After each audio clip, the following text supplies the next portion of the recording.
And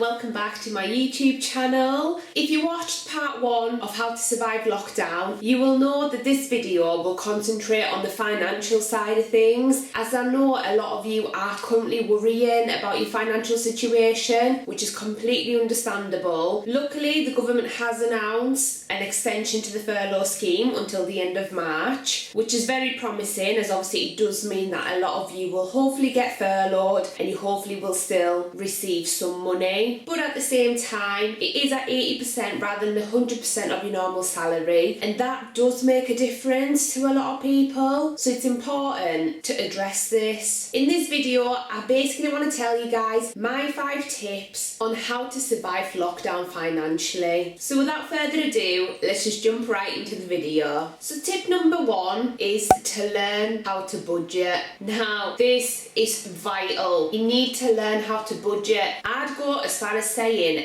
everybody should know how to budget, and everybody should actually do so on a regular basis and create one so that they know what it is that they're actually spending. Obviously, I know your typical monthly bills, you're probably already aware of how much that is costing you on a monthly basis, but ultimately when it comes to your food shopping, when it comes to those miscellaneous items, those soon rack up, and 9 times out of 10 you don't actually know how much you end up spending on them. All you know is that your money is just disappearing somehow.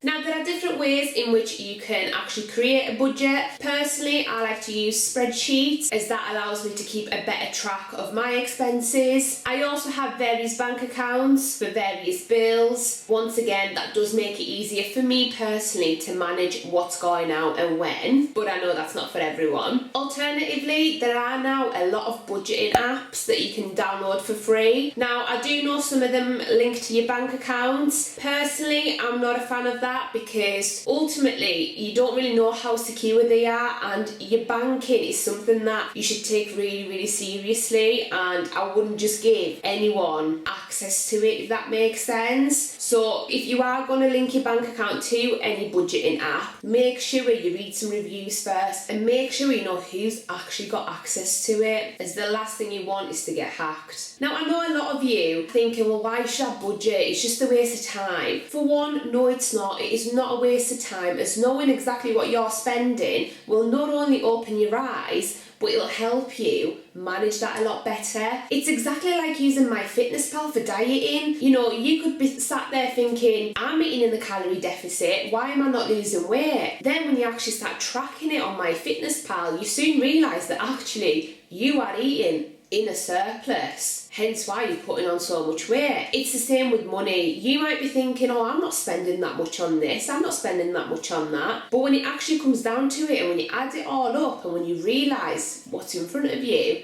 you think, oh my god, I have been spending too much, it's time to cut down.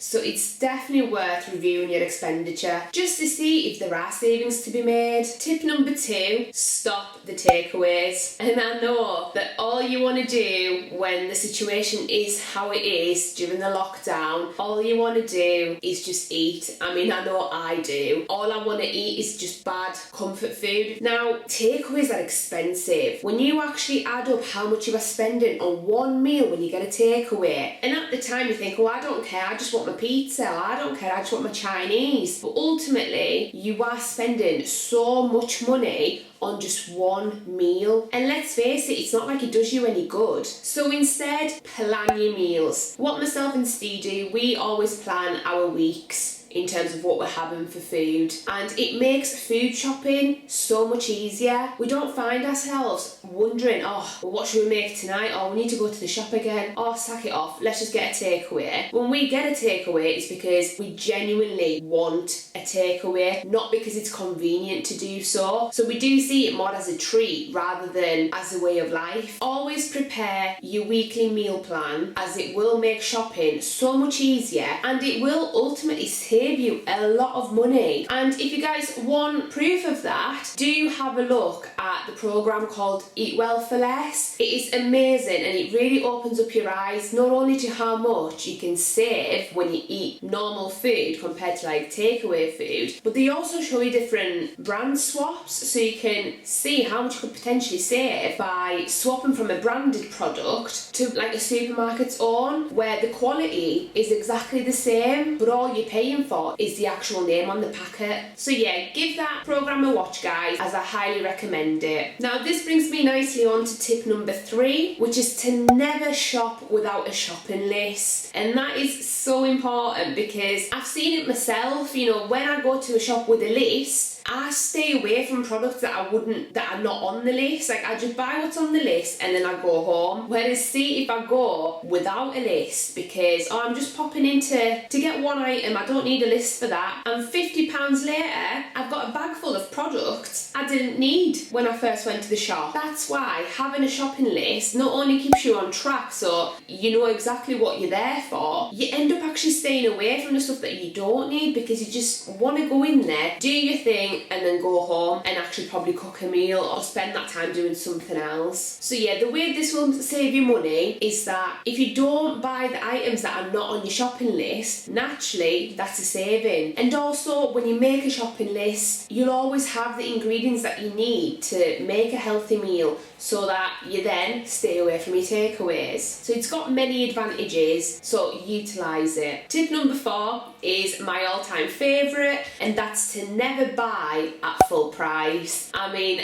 I love a bargain.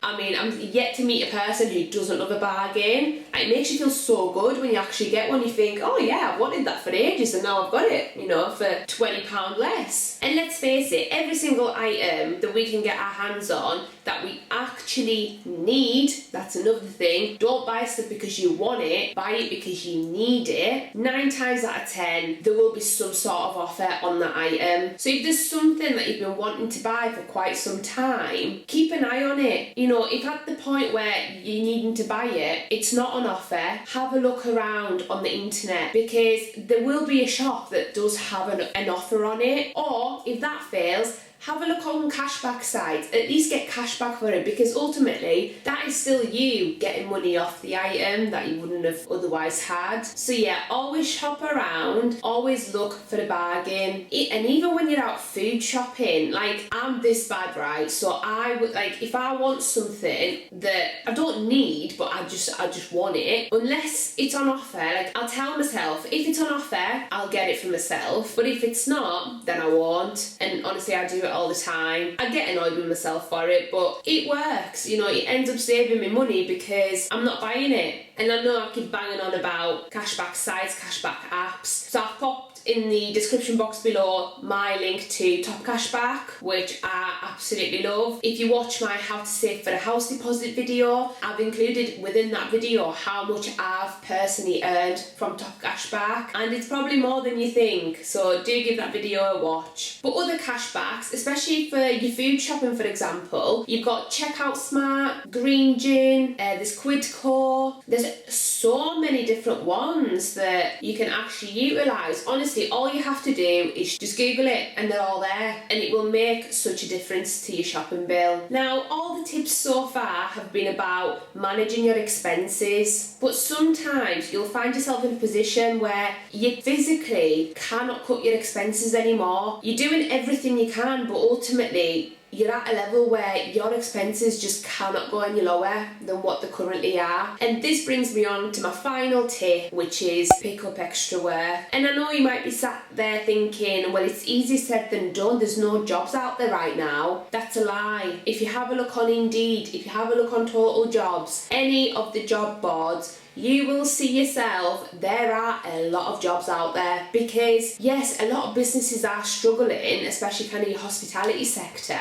but other businesses are absolutely booming, so let's not forget about that. The likes of your Amazon, which has depots all around the country, they are constantly advertising for people. And I understand it's not a great job, but for something on the side, I mean, I think it's pretty decent, because the rate of pay can sometimes be quite high, especially if you're willing to work nights. As well as that, Just Eat have just recently started taking on delivery drivers, and I think that's a little bit like Deliveroo, where they are the ones providing restaurants with drivers. I think there was a shortage of delivery drivers for a lot of local takeaways, so they've decided to do that. And you can actually sign up to that and become a delivery driver for Just Eat. I mean, I don't know what the pay rates are or anything like that. I'm made to believe they are quite competitive, so it's definitely worth looking into if you are needing that extra bit of income over this period. But ultimately, I think it's down to your mindset. Don't think you're too good for a job, because nobody is too good for any type of job. If you need that money, you need to go out and earn it any way you can. So have a look on the different job sites, see what's in your area. But ultimately, if there isn't anything that you would normally do as your line of work, try something different. You never know, you might actually like it. And with that being said, guys, this is it for today's video. I know things are tough right now, but we have to make the most out of a bad situation. And as I say, there are ways around everything. So if you are struggling financially, make use of the tips that I discussed in this video. But if you feel like you've tried all of those avenues and you are still struggling, do seek further advice. Citizen advice is always a good place to start, because they might be able to help you, especially if you've got kind of debt problems. But ultimately, I think we can all implement at least one or two things from what I've discussed in order to save money and hopefully to increase our income. This situation has highlighted to a lot of us that we do require multiple streams of income. We cannot just rely on one single job. And I'm lucky enough that I didn't rely on just one job. I personally own my own beauty salon, which obviously has had to shut for the lockdown, but before it did, it was doing really well. As well as that, I still have my part-time job, so I've been lucky enough to be furloughed from that, so I'm still getting that income. And also my main job, my mortgage power planning, I can do that from home at any time, anywhere, as a lot of it is done online and I can meet my clients online as well. So guys, if you can increase your income streams, definitely do it, as trust me, it's worth it. If you like this video, please give it a like and also subscribe to my channel down below, as it really helps me to grow. And I also love to hear from you guys, so if you've got any questions or any observations about the video, do pop a comment below, as I'd love to hear from you. And I'll see you guys on Friday with a new video. Bye guys!